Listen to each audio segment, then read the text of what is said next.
Hello, everyone. Today we're going to be talking about Supergirl Woman of Tomorrow. This is the second film installment of the James Gunn and Peter Safran universe. And my initial quick 5-second thoughts on it, if you want to just watch this part and leave, go ahead. It was okay. Wasn't really all grand and wasn't as good as I was hoping it to be. If you guys even seen my clips, you can go on my channel and even look at them. I was kind of excited. I was excited we were about to get a lot of characters potentially going to be in this. I didn't mind necessarily. I was more focused on Supergirl's perspective, but in this book, it was folks. I don't think her name's Rhaenyra, whatever her name is. It was more focused on her perspective. Like all the narration here. Let me find an example.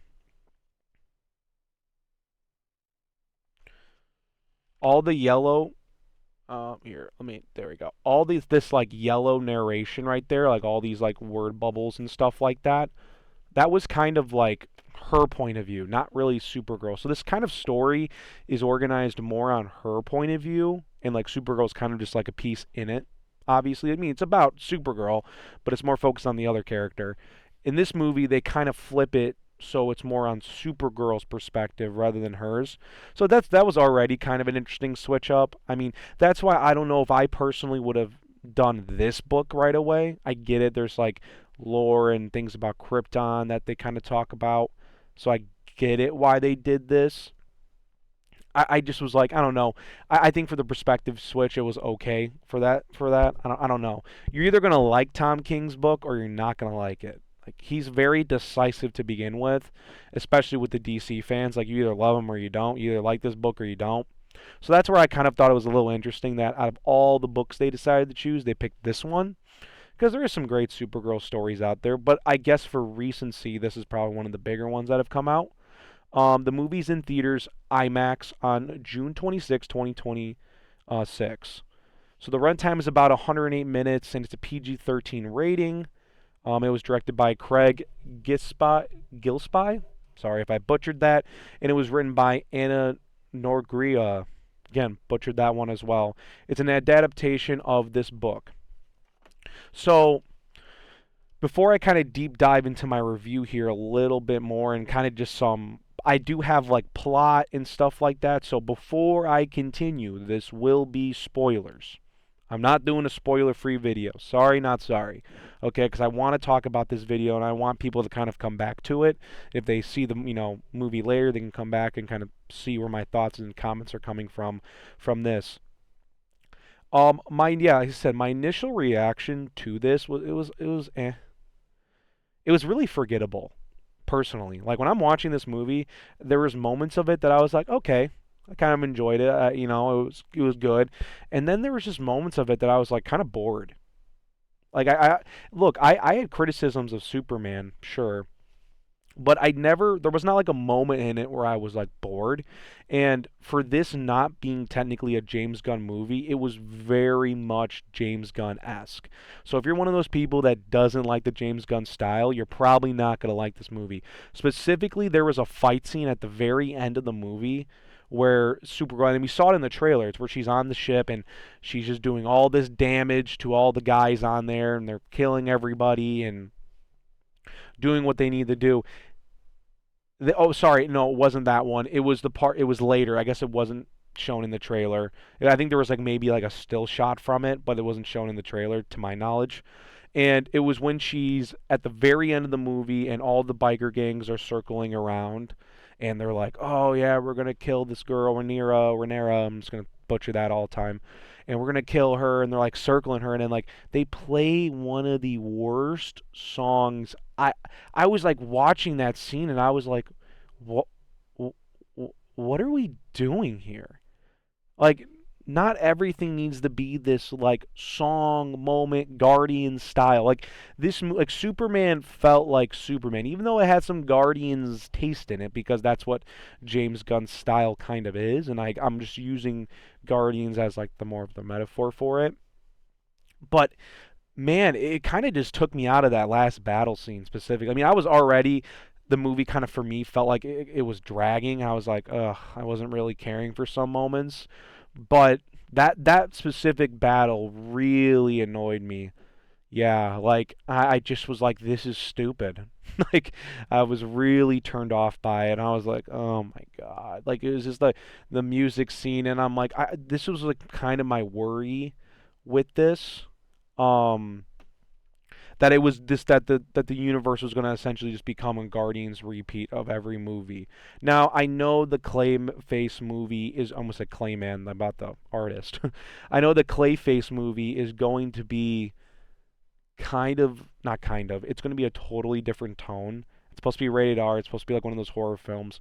So I am looking forward to that. Green Lantern, I'm a Green Lantern fan. I mean, I personally I love all three. I'm a huge fan of Hal Jordan. I'm a huge fan of Jon Stewart, and I do like Kyle Rayner. So I am interested in the Lanterns lore a lot. I even like Guy Gardner. One of my first trade paperbacks I ever picked up was a Guy Gardner, and I was a kid. So I I'm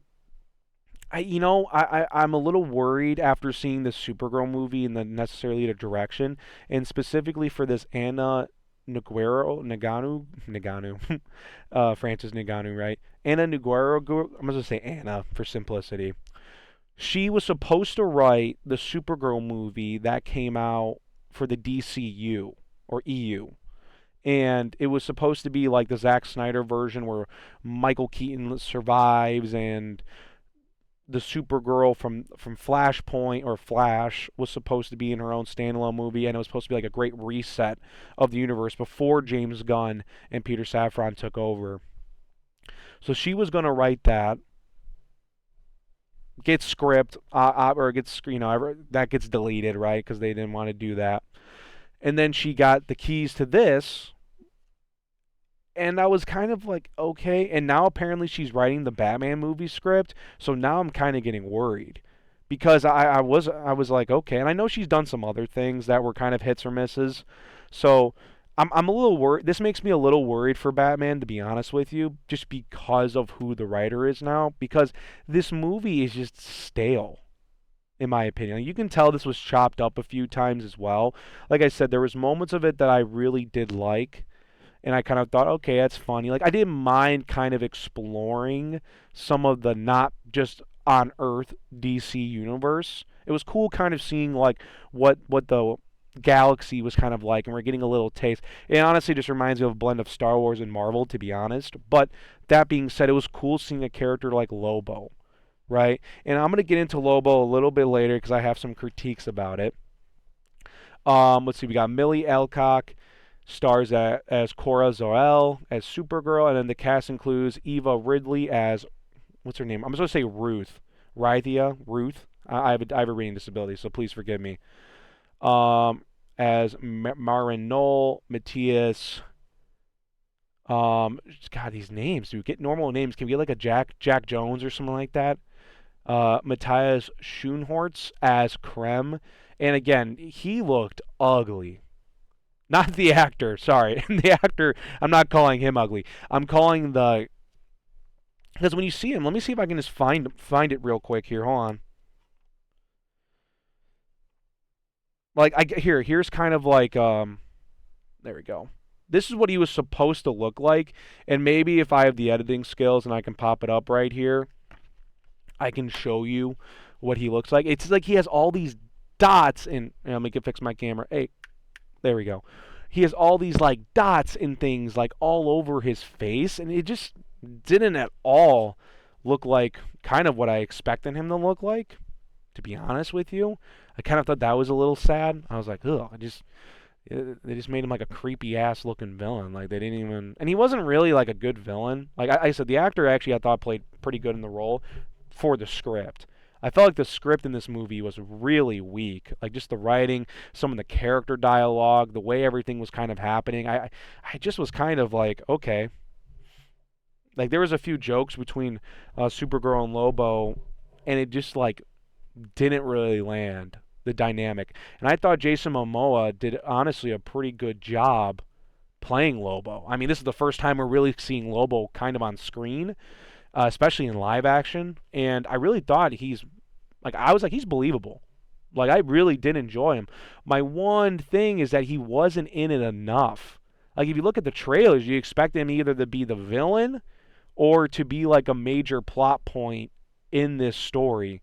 And they just kind of used him for 5 seconds as like, oh look, there's more characters in the universe, right? Like, so Superman couldn't get like a solo movie, relatively solo. Like he needed the team and the Guardians of the well, I guess the, what do they call them, the Justice Gang and all that stuff. Like he needed his little team, but Supergirl was kind of having a standalone movie because it really is like a standalone movie, which I'm not complaining about. I just personally wasn't a fan of Millie Alcock, and I know people online, like if you look up on Twitter, they're gonna rip into her looks. I'm not trying to make this video about it. Could they have probably gotten someone that was more attractive? Sure. I'm not gonna be that guy and totally deny that. Um, I know some people are like, "Oh, Sydney Sweeney." Yeah, she probably would have been hotter in it, but at the end of the day, like I just really didn't care for it. And I honestly liked her in House of Dragon too. I just, again, I really felt like the weakest part about this entire movie was the script. Like it just really didn't do the actors and characters justice. So I'm not really trying to rip her for the looks because I know some people are doing it, and that's not the point of this review, and that's not what I'm trying to do. I mean, I do think she's attractive. I do think she's not the worst person you could have put up there. I think she's a qualified actress. So that being said, it's described as a big sci-fi epic western with revenge elements, the true grit in space mixed with the darker character-driven tones like Logan or John Wick. Yeah, they definitely tried hitting that. Again, I don't think it really, like, I thought Mandalorian season one was a better interpretation of like a space western, if that makes sense. The tone, gritty, cosmic, focusing on trauma, vengeance versus justice, found family in Supergirl's Jesus, journey towards hope. And you do see that.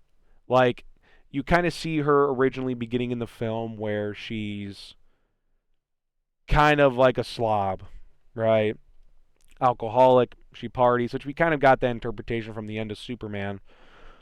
And again, she's a drunk, she's a slob, she doesn't give a fuck. She's very what's the word I'm kind of looking for here?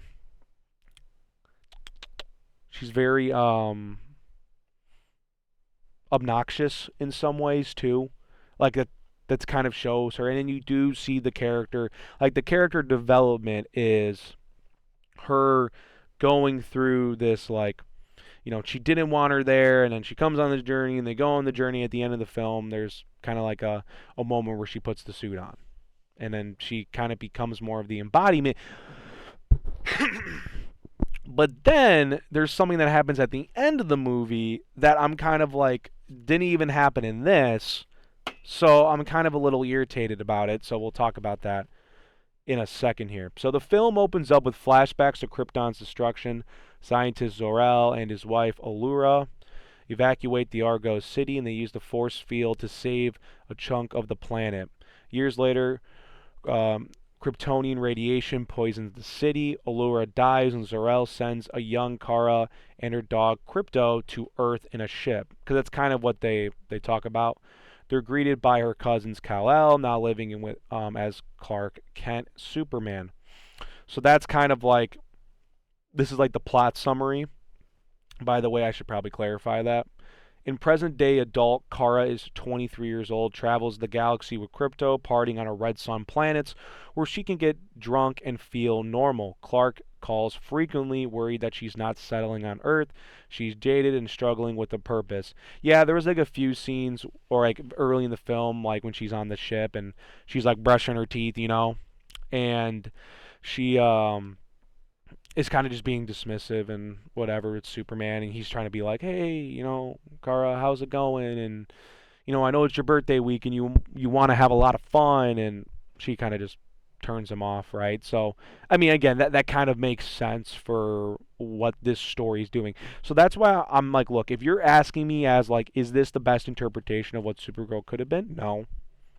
And that's why I think this is a very specific story that is good within its own, like, it's just a comic line, right?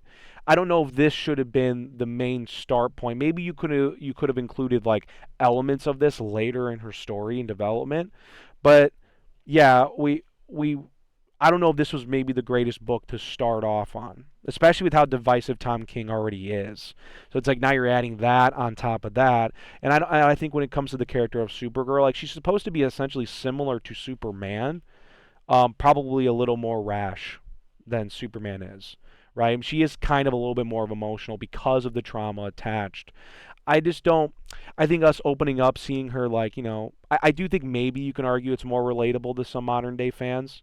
I mean, sure, when people are more depressed now than ever before, and you can talk about the political climate of the world. So, yeah, like maybe there's moments of elements where this does better portray, but I kind of thought it would have been cool to see Supergirl be Supergirl, and then we can probably get this in like a second movie where we're deep diving the backstory more. And I don't know, maybe there's a traumatic event that sends her down this spiral. But again, this is kind of the start that we're getting, and we all kind of know Supergirl already. I mean, there's been TV shows, she's appeared in movies. I mean, she's been in comics since the 1950s, so there's plenty of source material and things out there that you can pick from it.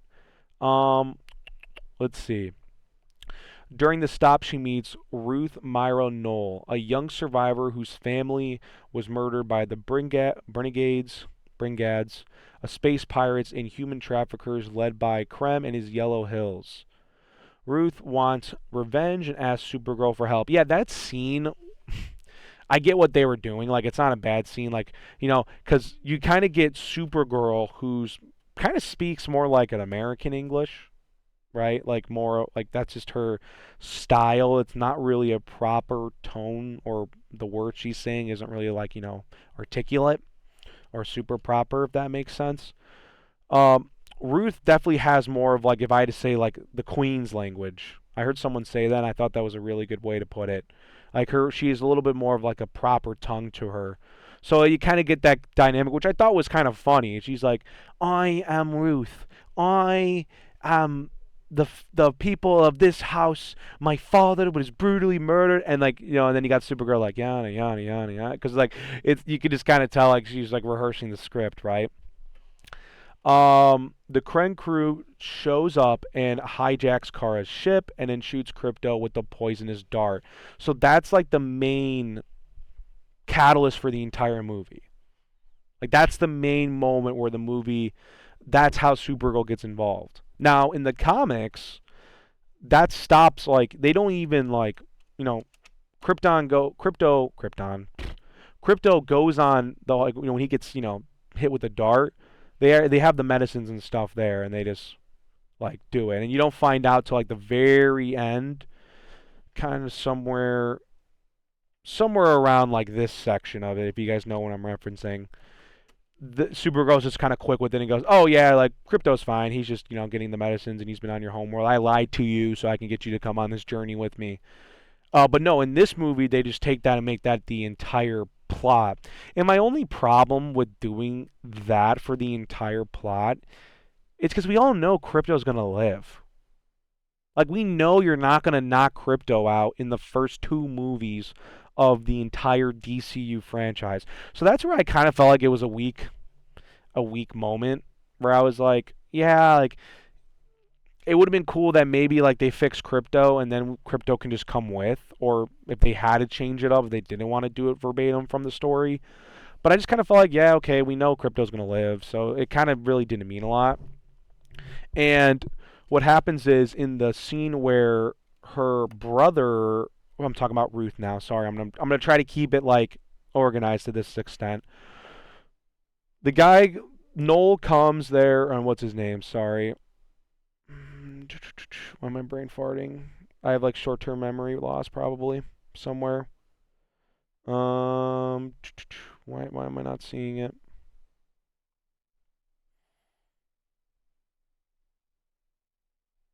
Krem. That's it. Sorry, Krem. So Krem comes there to Ruth's planet, and they're all there, and the parents kind of know that, oh, yeah, he's coming for the swords, because the father's a blacksmith, and he makes these really high quality armor and blades and stuff like that. So they all land on the ship. They go in there, they talk. He wants some pie. He eats pie. And then the brother was like having headphones on, like jamming the music in the bedroom. And then he sees his sister like in the hallway like this. And then he just like opens the door, runs out, and goes, ah! And then fucking Noel, or Krem, why do I do that? Krem, just takes the blade and just shink, fucking murders him. And then that's when this whole fight scene breaks out, and then the father decides to use the landmines. Then, and I remember my buddy pointed this out to me. He was like, why wouldn't he just use the landmines when they're all on the ship? And I was like, huh. Like they had like these landmines in the ground that like went on the ship and blew it up. Like it came from the ground and like went over there. So I'm like, why wouldn't they do that? Like I don't know. I just thought that was like a really. I was like, damn. I guess the movie would have been over. So for the sake of the movie, that they just have to kind of like do it like that for whatever reasons. So yeah, when he pointed that out to me, I was like, yeah, it's kind of right. It doesn't really make too much sense. But I mean, like I said, when does Hollywood movies make sense? Okay, so during the stop, she meets Ruth, a young survivor whose family was murdered by the Renegades, space pirates, human traffickers led by Krem in the Yellow Hills. Ruth wants revenge, asking for Supergirl's help, and Kara initially refuses. Then Krem and his crew hijack the ship. I guess it doesn't go into detail there. So then in the bar scene, she's trying to do this thing. She's showing this, like, I got this. I have the conch shell. Like, I got this blade, and I'll give it to anybody. And I guess they all know her father. Like, seems like he's a pretty well-renowned blacksmith. And he makes some high-quality blades. And she essentially, like, mind you, Supergirl's on a red sun planet, right? So she's weak. And she hasn't had the yellow sun for her powers for her to be full strength. And somehow, like, not even like with a blade initially, she's able to kind of beat the shit up out of this guy. And that's where I was kind of like, okay, that doesn't really make sense. Like, no offense. Like, she's a small girl against this big brute of a guy. Like, I just don't, like, without her powers, I don't really know how she's even strong enough. And, like, Krypto kind of does bail her out a little bit. Like, it's kind of an easy bailout to have Krypto bite the balls there. And there's like this whole battle scene. Like in the comic, it happens in the bar where she takes the blade out, like kind of just like grabs it, and then she uses the blade kind of against him. They didn't really do it in this case. She like more just like beats him up outside, and Krypto kind of saves her, and then she kind of grabs the blade and gives it to the girl. And then that's when Ruth shows up to her house and is asking for help. And then that's when Krem and his crew show up. They hijack the ship. And then that's when they shoot Krypto. And then that's where we get the moment where the entire film now becomes we have to go find Krem, get the antidote, and then save Krypto. And then get revenge for Ruth. Right? So that's like the gist of the plot right there.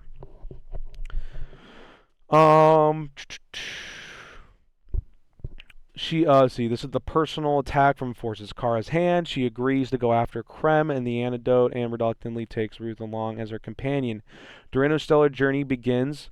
They stop on planets, learn more about Renegade's crimes, including kidnapping women. Yeah, so they go on the ship, or they go on because now they have to take a bus.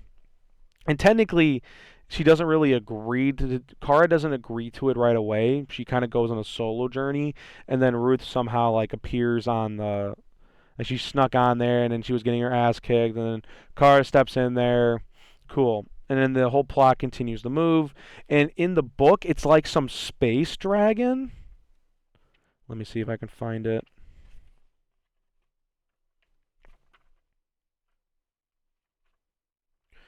Please hold. Yeah. We didn't even get this. Right? Here's probably a better, like we didn't even get this. Like, yeah, we got the idea of it where she like goes on the ship and she does the by the sun, and then she gets all of her powers. But yeah, like in the book she takes a pill. I remember she like asked someone for medication, and then she's like, "Oh, I need this like red sun pill thing," and like, that's what helps her gets her powers, right? But in this, she has to go out, and then they happen to be in the galaxy of the sun, of the yellow sun, so she gets her powers, and then she turns around, and it's not a dragon, they're pirates.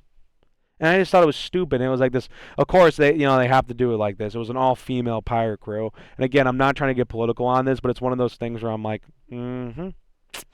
okay, just continue on that for point. So instead of us getting a sick fucking dragon, we got just a random female crew of pirates. Cool. Yeah, great switch up there. And they continue to do like this battle scene, which was fine. It was like whatever. They're just kind of more showcasing the powers. And she, of course, saves the day. They go on the planet.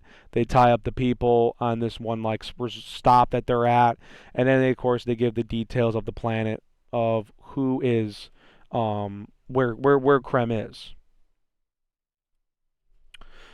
So now that we got to the point where they're on the planet, and so what happens is that Krem and the Yellow Sun gang, what they're doing is that they went to this planet that's like a male dominant society, and they have a bunch of they just take women and essentially use them as like rebirthing the population for their man only population. And again, I'm not like if the angle is the child sex trafficking, which is what they were kind of going for, I'm not really necessarily against that. I just kind of felt like it's like whatever. Okay, here we go. We're just going through with this. Again, they have to make a point that this is a male dominant society and this is what they're doing, and it's like, Hollywood was silent about about a lot of this shit, and now they're doing a movie like this. So I was kind of like, okay, I guess, beggars really can't be choosers here. And then they go on this whole battle scene, and that's where we get so at one of the bar scenes. There's like a bar scene that happens around there. We get Lobo. Lobo finally comes in. He appears, and we kind of just see him be Lobo. Like I said, I believe Jason Momoa's performance as him was actually pretty good for what was there. He wasn't really in the movie. Like even at the end there, like he doesn't really do anything. Like he just blows up the ship a few times and then he leaves for like the most important part and then he comes back in and then it's like, "Oh, cool. Yeah." And he's like, "Yeah, you go, girl. You get her." And you get him. And it was kind of like, why was he even in the movie? And I guess if for those who aren't aware, in the original Tom King script, Lobo was supposed to have like I think one issue was supposed to be with him in it, and then the creatives at DC took it out last minute. So I think it was more of like I guess like it was originally supposed to be in there, so that's why they included him in there.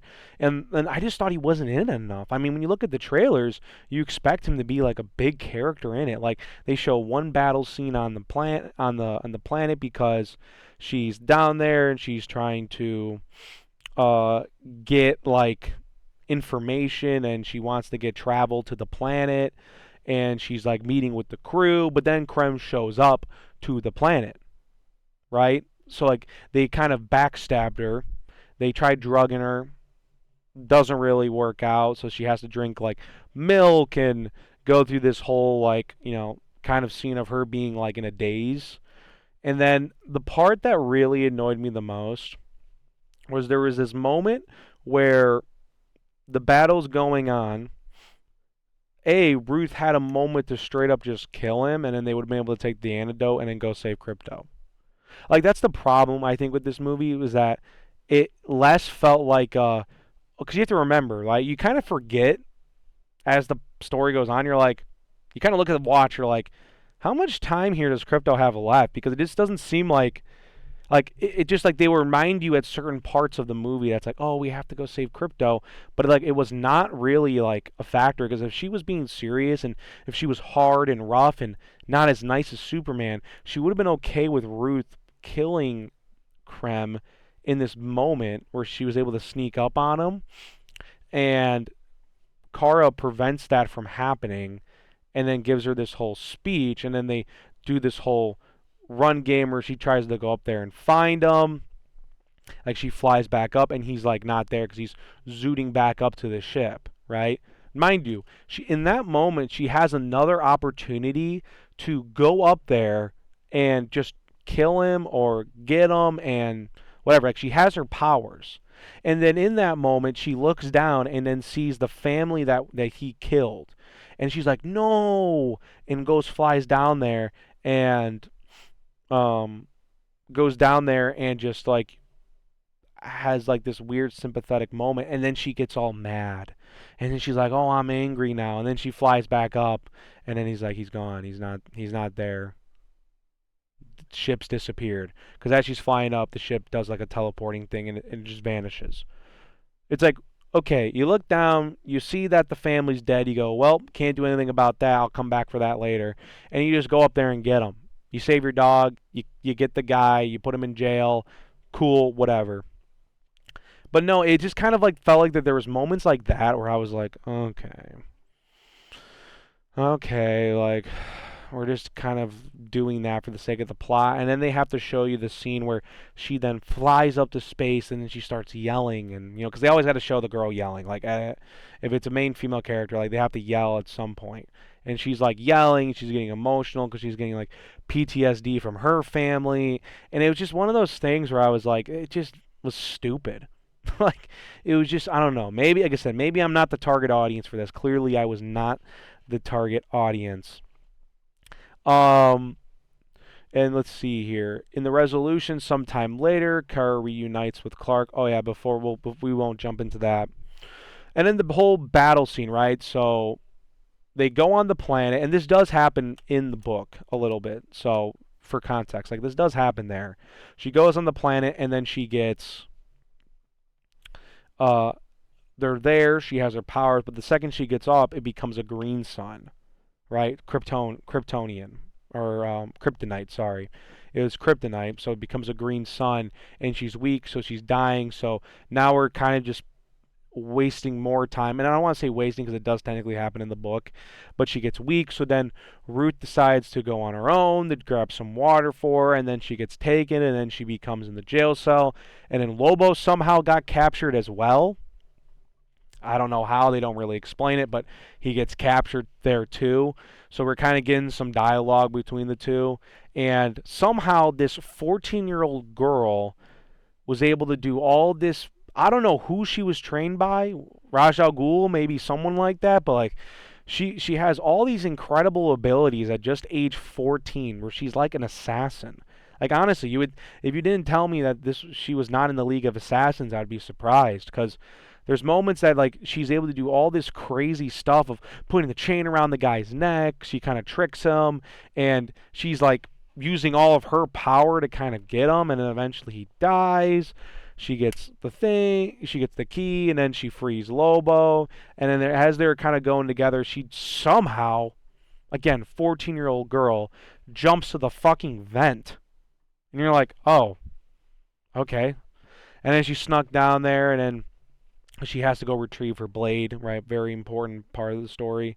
She has to go retrieve her blade and then somehow sneaks her way down through the vent while the guy was... I guess they had the pisser in the same room as the blades. Like of all the swords and things that they won or they've stolen in battles, it's all in like the same place. So you're kind of like, oh, okay, cool. It was kind of just dumb, in my opinion. And the story. The problem is the story is based on Ruth, but they made it about Supergirl, and I just felt like they gave her too much screen time. Like, I'm not saying the actress did a bad job. So again, I'm not really attacking the individual actors and actresses here, but I just felt like for what they were doing, they gave way too much screen time for her to do all these random things, and you're like, okay, that's not okay. She doesn't have powers. She's just a 14-year-old girl, but somehow she's an assassin, and she's able to sneak away without anybody noticing.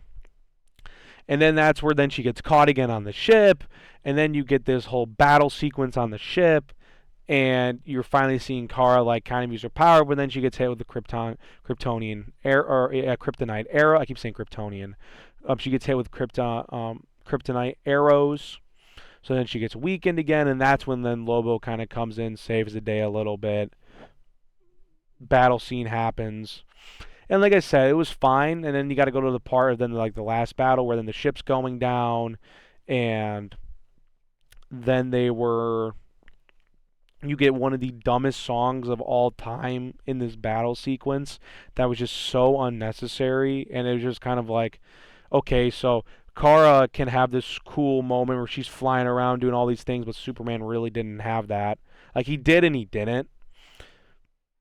And then we get to the point at the very end, right? I'm trying to not go too long on this, and I already went probably longer than I should have because I wanted to talk about a few more things.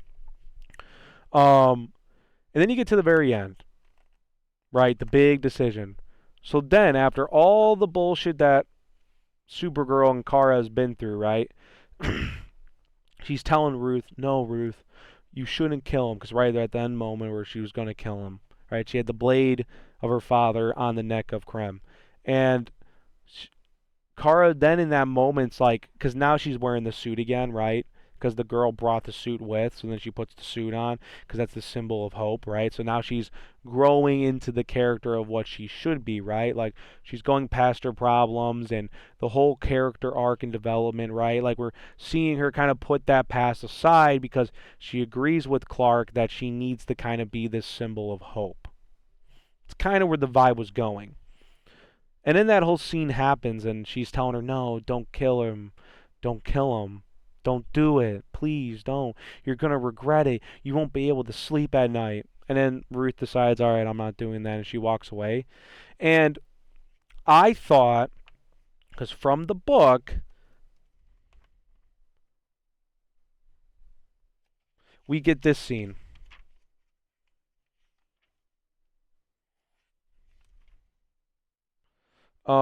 They don't kill him, if I can find it.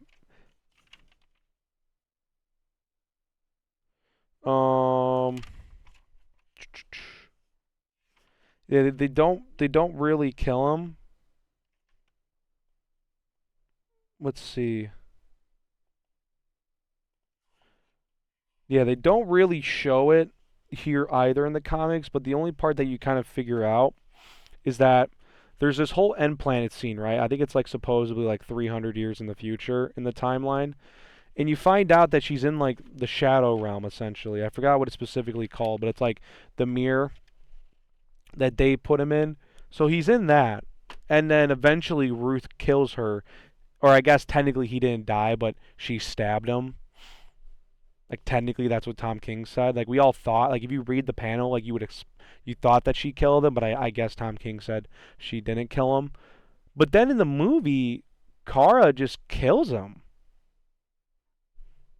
Like that part didn't make a lot of sense to me at all.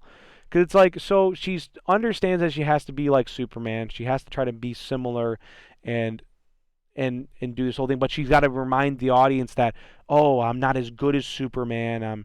I have all my problems and things, and she just fucking kills him. And that's where I was kind of like, what? Like we didn't even get see her put him in the shadow realm. And I guess to be fair, in the James Gunn universe, they really haven't even done that. Like Zod hasn't even come down yet. So I guess we just don't know, and that ability is just not there. But I just kind of thought Kara killing him wasn't really the move at the end of the movie, in my opinion.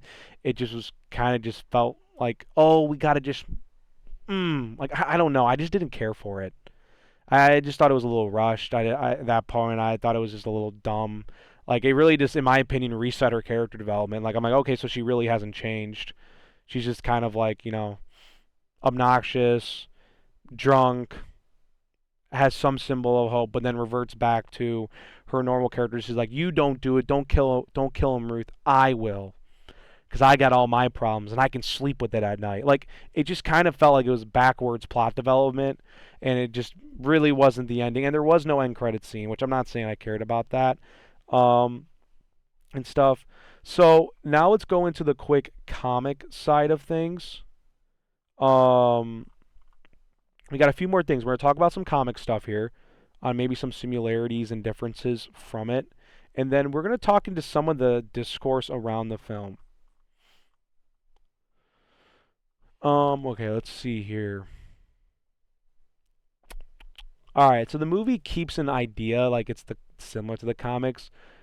Shared, mostly faithful. We got Kara's trauma from Krypton and her jaded personality, teaming up with Ruth on a revenge slash justice quest from the Krem and Brigades. Themes of vengeance, compassion, trauma, and growth. Kind of growth. You really, like I said, I don't really see the growth after she killed him at the end there. Cosmic planet hopping and adventures with emotional depth. So that's kind of the shared things. Major changes and additions to the movie. Added slash expanded Lobo, Jason Momoa as a significant chaotic ally. Wasn't really in the final comic, although Tom King's original pitch was he was there. As a Supergirl Lobo team up was the original pitch. Krem is portrayed as a clear leader of the Renegades, more central villain rather than just a member. Yeah, I just thought the villain was weak. It was just a weak villain for a movie. Like it, he wasn't really that interesting, other than like the pedophile ring that he had going on there. It just wasn't really like a good plot point in my opinion. Darker ending. Kara directly kills Krem with Ruth's sword. In the comics, Krem is captured, banished. Oh, that's at the Phantom Zone. I said the Shadow Realm. That's fucking Yu-Gi-Oh. The Phantom Zone for 300 years. There's a redemption arc, and the elderly Ruth and Supergirl. It would have been kind of cool if they gave us that. Like they can just fast forward it a little bit, like and just show us like the moment. I think that would have been really interesting to see. Superman was kind of there a little bit, like he was in some of the voice calls, and then there was a cool scene at the end of the movie where he was there, and it kind of like she comes back in and she's like, "Oh, Clark, like I missed you, and I'm home now."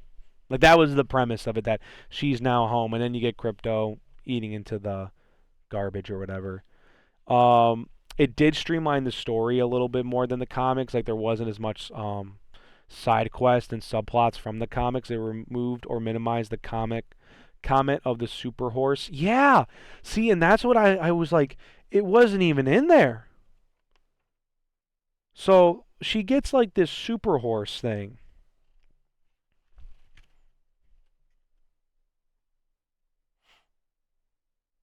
And she wasn't. It was that wasn't even at all in there. Lobo fills the ally in the final, right? So that's kind of what they did. There's definitely, yeah, it was what I actually did thought was pretty cool. I know it's sounded like I'm ripping this movie, which there's a lot of things I didn't care for. The Krypton and Argo City flashbacks were actually kind of cool. A little grittier. You can actually kind of see more of the family dynamic. It's really cool because in the part of the movie you see like you see actually see Clark's pod, Kyle. You see his pod kind of leave the planet, and you kind of notice like he leaves kind of early. Essentially, is what you're kind of seeing. It wasn't like in the exact destruction moment. Like he leaves a little early and then they all run. I mean, I guess it is around the same time, but he gets out like really soon. Like the second Dad knew about it, dipped, got him out of there. And then you see like her family, which is the uncle, right? So they're brothers. Clark's dad and her dad, they're brothers. They go to this dome city that puts like a laser force field around it and lifts the planet or lifts the city out of the planet. And we kind of saw stuff with her mom and in the sickness with the kryptonite in the food system or in the ground. It was pretty cool. I gotta say that whole part, like it was some parts you can argue that I was a little like but it was cool for the most part. I really felt like Lobo though was really misused. He should have been way more in there than they implied, and I felt like they were leaning on they don't need a man thing, and I understand that if you're going from the story, but since you didn't take quote verbatim from the story or you just kind of used it as an inspiration, I feel like Lobo, if you're gonna have him in there, should have been in there a little bit more than the screen time he was given. Like, because in the trailers you make it seem like he's gonna be a big character in the movie, and I guess technically he is, but he's really not. Yeah. So the earlier reviews are kind of interesting. So Rotten Tomatoes says from 57 to 62. When I checked, it was around 57 yesterday. Now I don't know. After more people see it, the audience reviews haven't come in yet, so maybe we'll see what happens there. Um, I think for the most part, people probably liked Millie's performance. Like I said, I thought it was okay. I thought she did fine. I think people liked Jason Momoa. Stronger action sequences than the comic visuals, Krypton flashbacks, emotional Beats and trauma. Let's see. So the common criticisms are underwhelming or bland with a villain like Krem. Yeah, that's what I thought. It was just really weak. Pacing and editing issues, I agree. Like there was moments of it that I was moving really well, and then you'd get sidetracked. Then you kind of just got bored altogether. Messy action at times. Yeah, I would agree with that. Ending changes from the comics that feel somewhat undermine the themes. Yeah, that was my biggest point. Was that you get to a moment where they're thinking she's gonna then finally become kind of like Superman in some ways, and he kind of does have a soft no kill rule, and then she just kills him. Like that was such a just I think a modern adaptation of like they have to make the female character like really like strong, and they have to really emphasize that point. I don't mind strong female characters. I think the best example I give is Sarah Connor from Terminator. I think she's a great version of what a strong female character could be. But I just felt like it wasn't really like, in my opinion, it just kind of threw out the her character development in literally a 5 second scene. In my opinion. Let's see. No visually spectacular enough for some. Not visually spectacular enough for some. Yeah, I guess I could see that. I thought the animation was fine, especially if you're comparing it to Zack Snyder's version. Um, yeah, it definitely had way better graphics and animation than that. Let's see, some audience social media reactions, specifically on X and Twitter, tend a bit more positive than critics. Many call it a solid, fun, decent DCU entry, often giving it a 7 to 7.5. Yeah, I don't know. I saw definitely some more mixed reviews on that. People love the cast, especially Alcock and Momoa. Again, I saw a lot more criticisms on her performance. And again, I'm not trying to lean into her looks, but I guess you can go watch it and see it for yourself if you wanna see it. So now I want to get into a specific point in this video because we kind of got to talk about it a little bit because this is a trend that they're doing, like, and I don't understand why. So when I looked at the theater, I looked around because I made sure to take a quick glimpse at what my theater looked like, and I went like this and looked around, went up like that, and what I figured out was that this was majority like men in the movie, and I felt like their idea was that they were trying to make this for women and young girls to have something to look up to, and there was women that were there, but it was predominantly like it was men in that movie theater, right? Some people had families and stuff, but like I said, the theater was not sold out, and I think there's more seats like I think there is. It's doing a little better. Like on maybe like on a Thursday, Friday, and Saturday. I think we'll truly be able to see how the opening weekend goes for it. But I was really surprised. Like I remember I went to see the Wednesday showing for Superman, and that was a sold out theater. Like you could not even the very front, had all seats filled. So I kind of was like, that was a little interesting to see because I was like, okay, maybe this movie isn't getting the reception or whatever that it should be getting, like in the sense that like I don't know if people even care about it. Um, but I don't think personally, I don't think this actually played much of a factor at as much as people are saying it did. But I do believe it's there. And then when you start looking into Supergirl, then of course you're going to see this information come up. So I am going to get into some political stuff and cultural stuff that kind of happened around this in the leading up into all the interviews that Millie Alcock was doing, which, in my opinion, it's just why. And you'll see. So during the promotion, Millie made comments and interviews that sparked significant backlash, particularly from conservative circles. This added pre-release polarization around the movie. She made an online criticism about Christian dad comment. In Variety interviews, she discussed the backlash and described many critics this way. Quote, and it's from a lot of people whose profiles have no photo, who are burner accounts or someone's name and then data for Christian, which is hilarious to me, but I mean, whose opinion do you really care about? If you're pissing off the right kind of people, you're doing okay. She had earlier comments about women facing extra scrutiny and ownership of women's bodies. That's a quote from her, ownership of women's bodies in franchise spaces.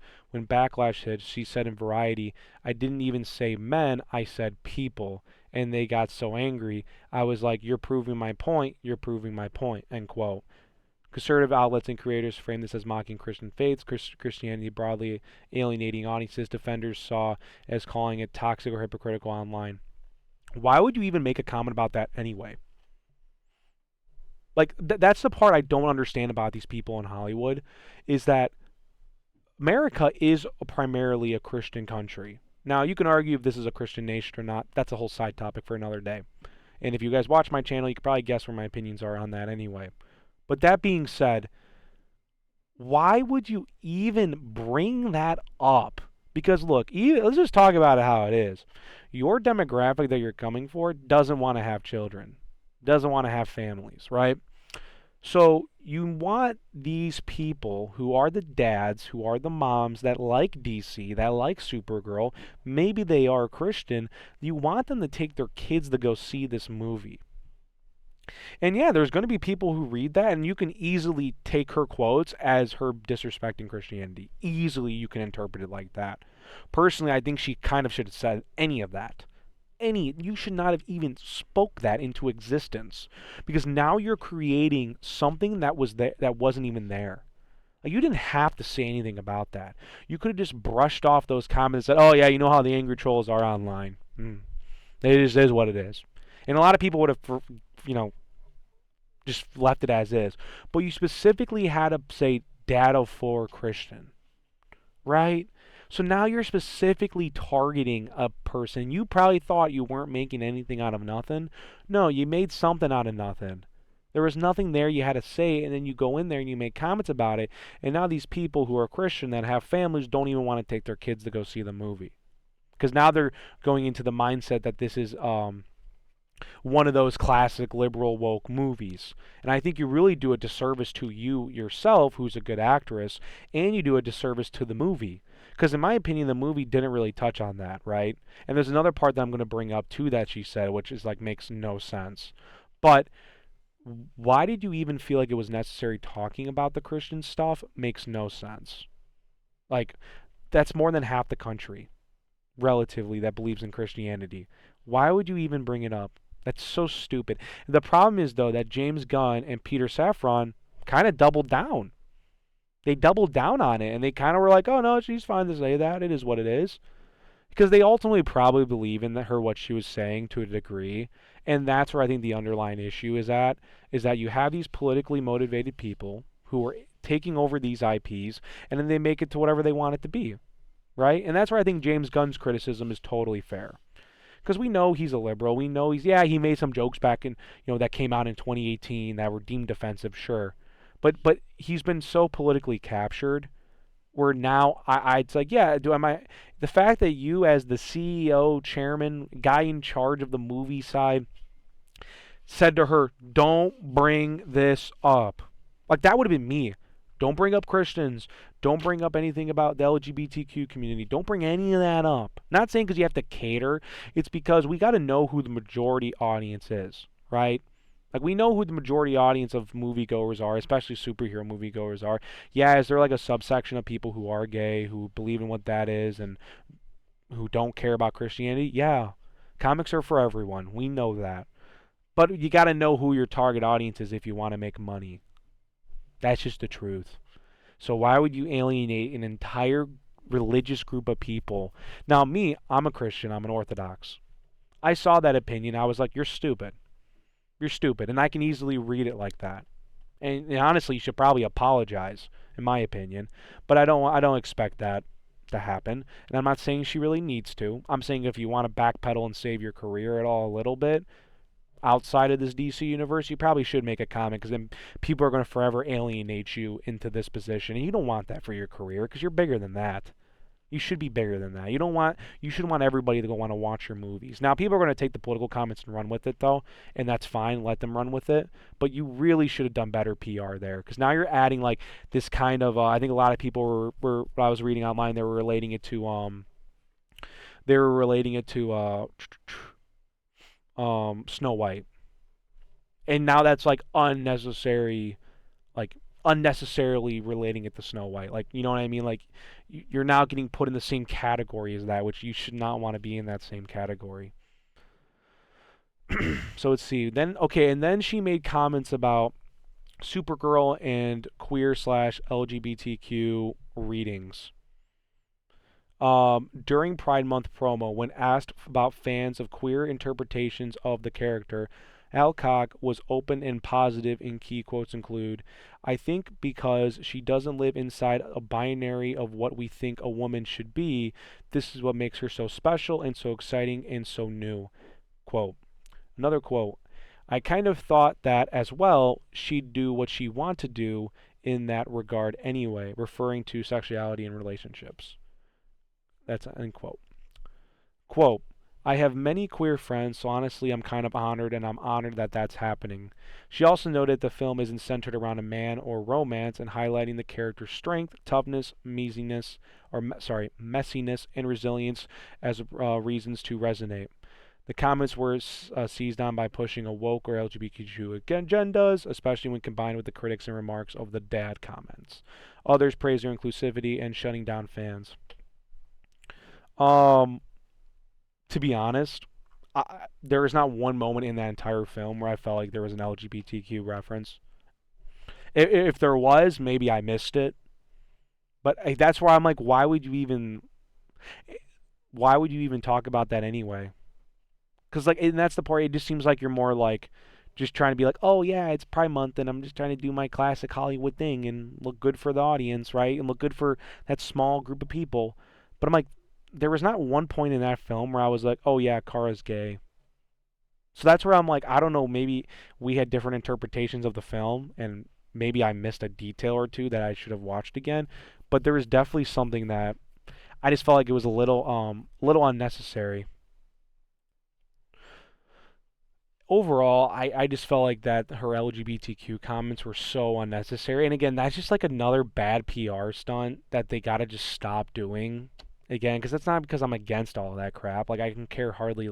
I can just care, whatever. It is what it is. People are going to be gay in this world. Cool. Jesus said that people in the time of end, they're not going to be all believers, right? So we know that people are going to do whatever they want to do. But it's one of those things where it's like, why did you even mention that? Because I'm watching that, and like after I watched her interviews and I kind of saw that, I was like kind of expecting it to going into the movie a little bit, and I was like, oh, that wasn't there at all. There wasn't a moment in there where I was like, oh yeah, she's a lesbian. And I don't know why they have to always take these characters and turn them that way anyway. Like, just create a new character. Like, just let's not, like, they did it with Alan Scott. They did it with John Kent. It's like they always got to do it with, take a character that was straight, make him gay, and go, yep, there you go. We did what we needed to do. And it's always so unnecessary. But that's where I was like, it was really dumb on her end. Really dumb on her end. So overall, if I had to give my closing things, so this video went a little longer than I was planning on it to. But if I had to give like my overall, like, what do I think about this? Was it good? Was it bad? How many burgers would I give it out of 5? I'm really thinking about this because I thought about this yesterday. Because I was going to make the video yesterday, but I said let me sleep on it and then look up more stuff and see what it is. But I'm going to say probably around 3.5 burgers out of 5. It was okay. There was moments that I liked. I saw Superman 3 times. So I have my criticisms of Superman, but I still overall liked it. I still preferred Henry Cavill, but I don't mind David Cornsweet, even though I prefer Henry Cavill's performance. I just wanted Superman to have more aura, to be honest with you, in the new movie. But this one just really didn't hit. Maybe 3 burgers. 3 burgers out of 5. That's the thing I'm going to have to go with here. Because I really felt like there was moments of this that it did really well. And the story was, I think some of the visuals were really cool. I really do. I think I liked some of it. But I am kind of worried now for what's going to happen with the James Gunn universe. Because it's like, the script was meh. The story was meh. And at the end of the movie, it's like, oh, wait, yeah, Crypto's getting saved. Cool. And that's where I felt like if they probably would have done the more original ending to this, I think it would have been a little better. But they didn't. They kind of went with their own way with it.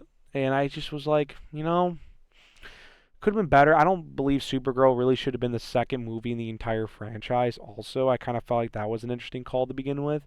And the fact that Lobo wasn't in it as much as I thought it would have been, I felt like it would have been pretty cool to see him, Jason Momoa, kind of play more of a character of it. And I felt like, Millie Alcock was good. Alcock, right? Millie Alcock was good. Could have been a little better in the role. Like I said, I think a lot of that has to be done because of the script was so weak. So, yeah, I'm gonna say three burgers out of five. Like I said, it wasn't a great movie. Could have been better. I wish it was better because I was really looking forward to it. I mean, I guess I'm have tickets to go see it today. Maybe I go, maybe I won't. Who knows? I just was remember there's parts of that I was like, can we just get this over with? Because it kind of felt like crypto was in the back. Like crypto didn't really matter. Like he was like, oh, crypto was there, cool. Sorry, not sorry. So yeah, if you guys like this review, you want to see more of these reviews, let me know. Like, comment, subscribe. If you guys want me to also do like breakdowns of comics too and stuff, I'd be more than happy to kind of read. I've been meaning because I read Invincible a few months ago, so I've been meaning to make a video about that and kind of just talk about that and kind of just talk about the Invincible universe. So I wanted to read Wolfman and I wanted to read Invincible Universes and I'm caught up with Capes and I'm reading Battle Beast right now. So um, yeah, like I'm kind of like I wouldn't be opposed to doing like an Invincible video sometime soon. You guys like these videos? You want to see more? Please let me know. Comment, subscribe, and also let me know your thoughts. Like if you have seen the movie, let me know where you disagree with me, where you agree with me. I was really not trying to be on the political side of things. I only brought it up as the end just to kind of talk about the overall movie and what it's gone through. Um, but if you have stayed this long, I really appreciate it. Thank you for hearing me out on what I'm doing here. So, yeah. Nothing much to add. I guess I'll end it here. So, thank you guys so much. Be good, be safe. Have a good one.